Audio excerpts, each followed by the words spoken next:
Hi, my name is Rachel Thompson. I'm a member of the Greater Lehigh Valley Writers Group, and I'm here today to read you one of my short stories, which was published in a Greater Lehigh Valley Writers Group anthology. I'll hold that one up for you. And this one came out in 2019, and it's called Rewriting the Past. And I'm going to write you a little sci-fi anthropology tale that I wrote based on the theme of rewriting the past. This one's called Pyramid Scam. It was the final gathering. Long did the elites know that the comet would return and cause greater harm. The group, as they called themselves, the rulers of the world, didn't tell the populace. Rather, they contrived means to have the people build their refuge as public monuments and works of art. Anything but their true purpose was revealed. How else could one justify such great undertakings? Zebedee thought it was a genius to fool the public in this way, and better yet, hiding the group's true purpose while appearing as heroes of the people was honey on dried fruit. People needed work. The rest of the group deferred to Zebedee's wisdom. Each of them had supplied the funds Each of them had supplied the funds, and each family had built a massive shelter, its size proportionate to the family's status. Of course, Zebedee's pyramid was the grandest of all, save the few across the great waters and far south of the ice packs. Only Zeb knew, as the head of astrophysics, that the people across the ocean would not survive. The comet would impact the northern ice sheet. Zeb and the others stood at their chairs, all plainly dressed in common array.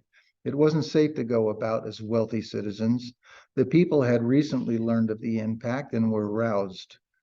The night sky was lit with a new sun, and such light opened the rabbles' eyes. The jig was up. We must now descend into our bunkers. The event is upon us, Zeb pronounced upon sitting. But my casing stones have not been installed, Trotman said. I cannot get the workers back. No amount of money will they accept. See how ungainly it looks. They are leaving in masses, traveling to Anatolia. Do you not understand? Zeb was amazed at how shallow they were and what petty concerns they had in the face of a disaster. Their gold, their money, their slaves, none of it mattered. Trot, old boy, get into your bunker and have the slaves seal you in before it's too late. As for me, I go this afternoon. No one had casing stones. They would have to take their chances. And oh, had Zeb fought for the stones. He had made war on the Masons Union to no avail. He was lucky they finished the structure in 20 years. The Freemasons had their fill of years before, had their fill a year before impact, and the Union left for Anatolia before the rest, beginning the trend. Oh, that last gathering day, the elites ventured underground. Over the next 40 years, Zeb and his kind expanded their network of tunnels and made the best of life possible below the surface. Only one of their sub-equatorial shelters failed when its nuclear pile exploded for lack of cooling water. The great river had radically shifted its course. The shelter had been far from Zeb's complex, and its demise caused him no harm. Although the sky had cleared and the weather improved year to year, and farming became possible again, Zebedee and his kind preferred the safety of their holes as the surface survivors sought revenge. Underground, come what may, the group would long outlive the memories of this generation. Then their prodigies would emerge and carry on their reign. Such was the great hope. Change of point of view. Haram was a hero of the people, for it was he who motivated them to depart in time. Before the comet had been close enough to see with the naked eye, he began excavations, and others did likewise after his example. Haram had designed the largest of the underground cities where the people took shelter. He had been a young man then. He was old now and no longer hammered and chiseled, setting an example of manual labor as to preserve the laser cutters. He had reserved the cutters for another purpose. The people had elected him Union president, but never again would they trust leaders unquestioned. Everyone had voted.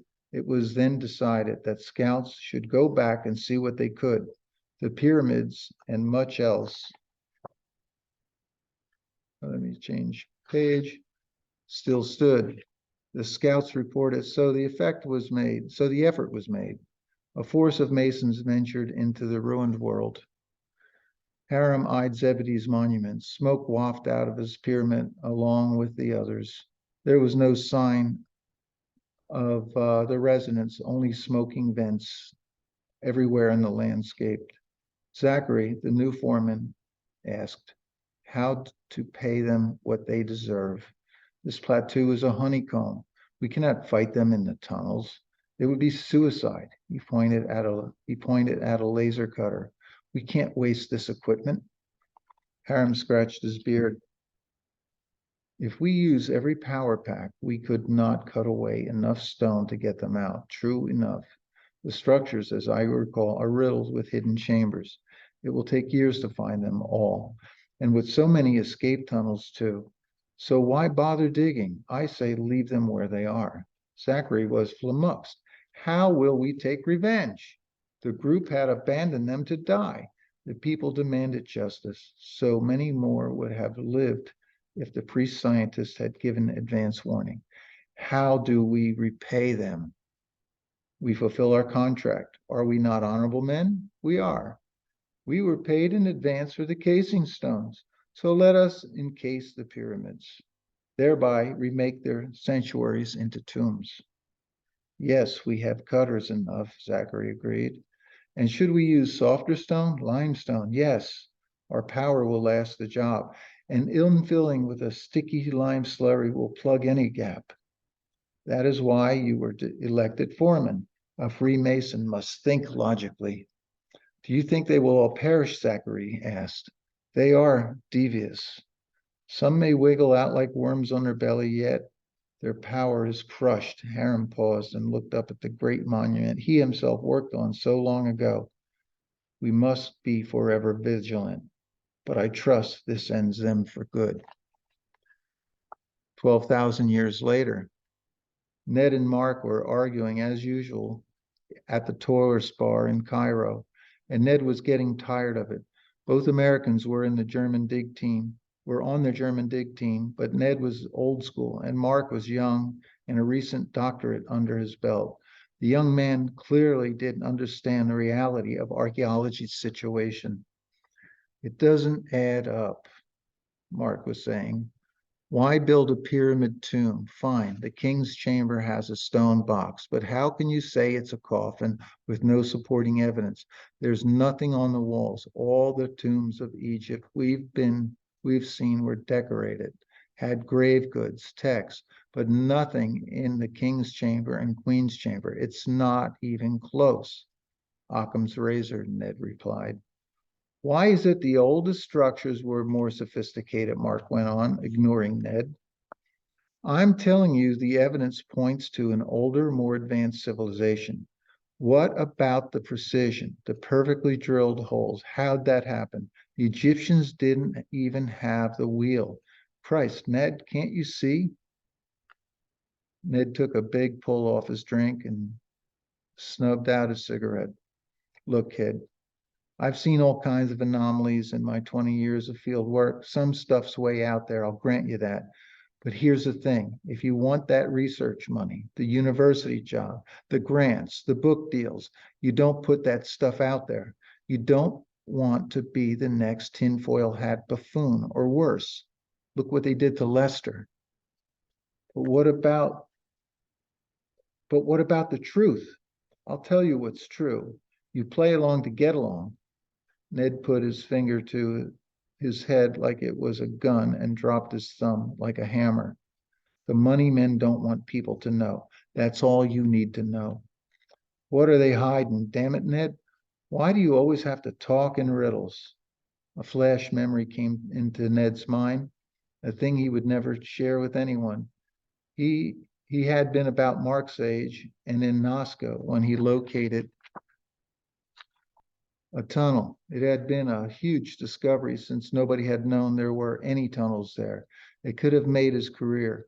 As he stood there at the entrance, a man with a torch approached from the far end. The man was 7 feet tall, with 6 fingers on each hand and a cone-shaped head that didn't resemble any cradle boarding skull Ned had ever seen.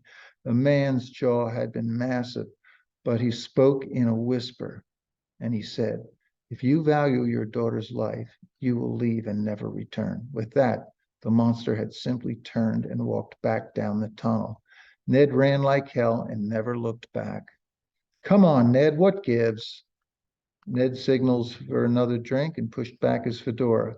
The man that had been watching him from across the room was still there. The man swiped his nose with his index finger, but there was no fly on it.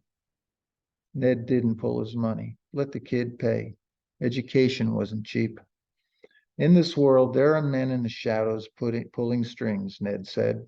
"Call them the deep state if you like, kid, but the fact is, if you cross them, Lester is lucky to be alive." Lester had been on a local radio talking about the tunnel system. Next day, he was found in the desert, buried up to his neck. He never said who did it. Ned slid off his bar stool, slugged down his whiskey, pulled his hat down low, and walked toward the door as the man in black moved toward Mark. "Fine, bury your head in the sand," Mark called after him. Ned didn't look back. He didn't hold his head high either, but at least his head was still attached to his neck. Now, that's the end of that story. How did I come up with that? I have long been a fan of archaeology, and I've read all kinds of crazy, what I call tinfoil hat books, alternative histories, 99% of which I don't believe at all, but they're fun books to read, and it gives me ideas. So I thought to myself, if the pyramids were made by an advanced civilization, who were they and where did they go? So I wrote this story to sort of answer that question in a fictitious way. Anyway, I hope you like it. And if you want to learn more about my books, go to rctom.com. That's rcthom.com. That's my name, abbreviated. Thanks so much for listening.